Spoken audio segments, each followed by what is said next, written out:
Good afternoon, good afternoon, everyone. Welcome to another episode of Spilling Tea. I'm your host, Tiffany Daniels. We are going back to that horrible world known as the JRC, but first, the disclaimers. Before you do, you notice the date here, and you notice the time. Why am I not out there with the other locals staring directly at the sun with special glasses? Because I already did it, first off. That's number one. Number two, life goes on. And yeah, I need the JRCs and its legacy to die a long, horrible death. So, to the disclaimers, all right? If you are unfamiliar with the Stop the Shocks campaign or the campaign against the troubled teen industry, you're going to find all the pertinent links right there in the description box. Please, in particular, take note of the article written by NeuroClastic, a small non for profit started by autistics for autistics. In it, they interviewed over 900 ABA professionals in regards to the JRC's so called behavior modification program. The Judge Rotenberg Educational Center doesn't want you to read that article so much. They threatened NeuroClastic with a defamation lawsuit if they did not remove it from the website. NeuroClastic refused. You know the drill, folks. Please read that article, share it on all your social media. Also included in there is NeuroClastic's public statement regards to the defamation lawsuit threat, as well as a link to their GoFundMe. We are crowdfunding just in case the JRC ever does try to see through with their threat. Trigger warning 1 when we discuss places like the Judge Rotenberg Educational Center or Agape Boarding School for Boys. You're going to hear vivid descriptions of and catch clips of surveillance footage of people with mental health issues and disabled people being tortured and abused. If you got young children present, please use your headphones. Trigger warning 2, this channel is marked not for kids for a reason. We use profanity on occasion and speak on dark subjects. If your child is 16 and younger and they are watching this, very obviously parental supervision is very much advised, alright? Okay, so where we left off. With regard to the evidence of the risk of heart palpitations, FDA believes the evidence is somewhat stronger, but acknowledges the risk also has not been well studied. Again, we went over this yesterday. The reason why it has not been well studied is there's only one school who utilizes that method in regards to aversive therapy. When you only have one place on planet Earth that's doing it, and the only individuals they will allow to even do a study is themselves, it's going to be kind of hard to say that specific device right there can put you at risk. But common healthcare sense, on the other hand, would also take note of the fact that with similar devices that have been used by law enforcement, I might add, such as your general police taser that shoots straight into the skin, has been known at a much less lower voltage rate than the GED to cause them to go into heart attacks. The most who are most likely at risk is those who already have heart issues. The same can be said in regards to seizures. Okay? The problem is we've seen these other devices running at far less power put men, full grown men, and not near the MPA as what the JRC uses, literally get tased and drop dead. There's literal surveillance camera cop footage, for the love of God, of this exact thing taking place. So because we know that a police taser can do this and it runs at a far less of a power level than the GED device does, it is pretty easy to conclude by looking at similar devices that a similar instrument that actually pushes far more electricity through the human body than that of a police taser is probably going to cause those issues. It is beyond extremely likely. It is 99.9999999999999%. Okay? You get where I'm going here? That's just common sense and logic. And I really wish that the FDA would have gave that a little bit more context, because you know how they say the devil's in the details. When you leave details out, this is how we end up in the situation we're in 2024. You can't leave anything to chance anymore, people. You gotta be direct as humanly goddamn possible. God, I need to wash my hair. You all didn't need to know that. Ugh.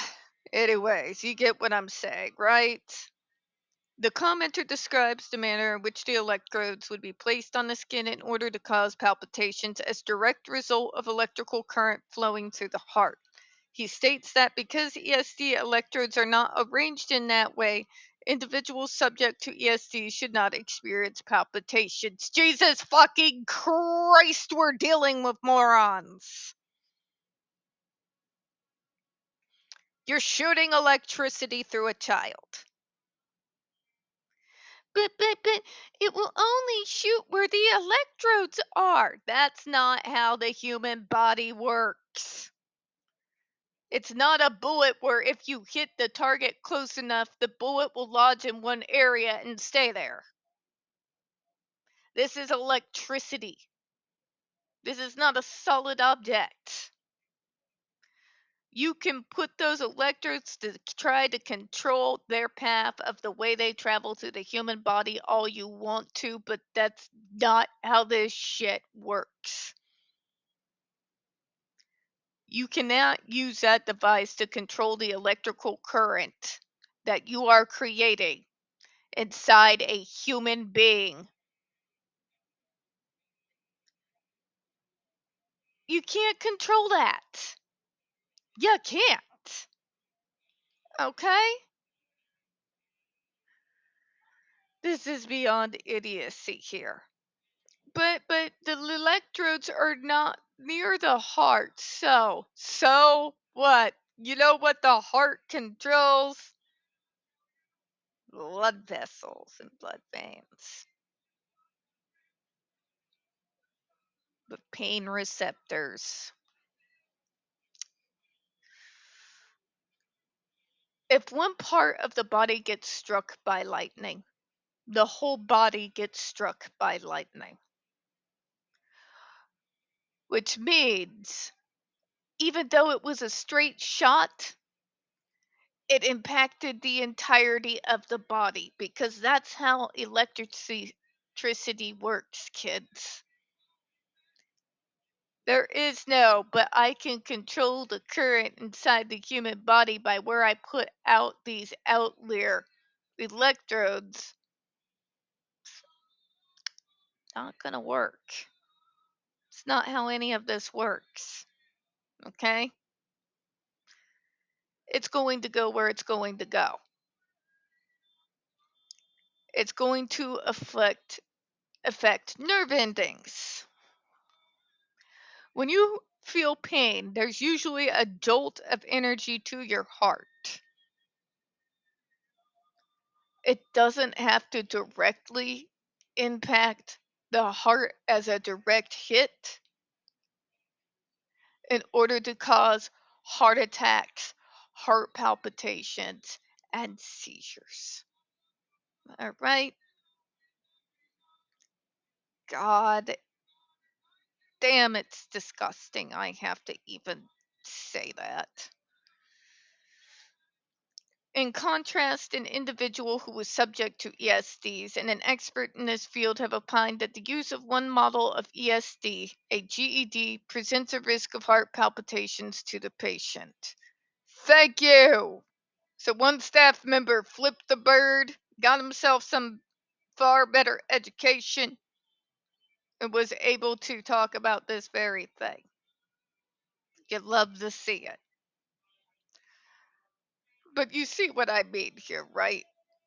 It is absolutely beyond ridiculous to believe those devices could not cause heart issues or seizures, especially when we know for a fact, because they have literally had students die from it in one of their sleep deprivation helmets,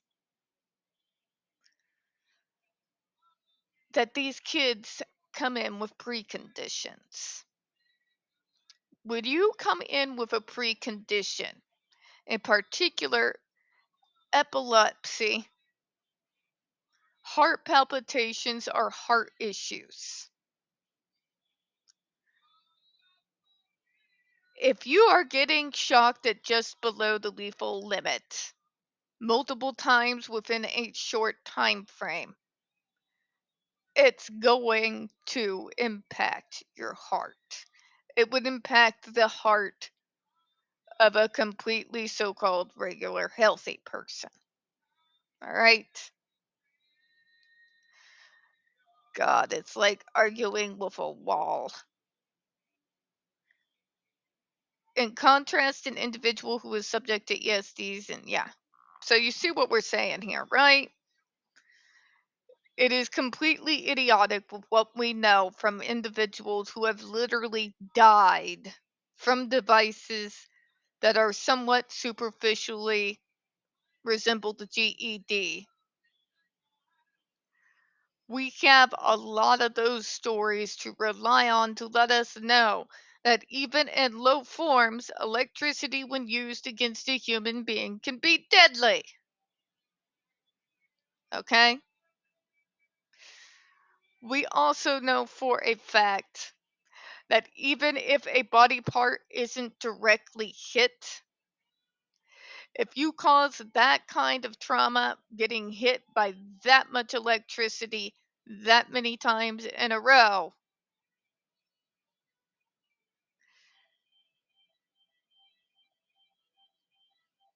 it's going to impact the nerves.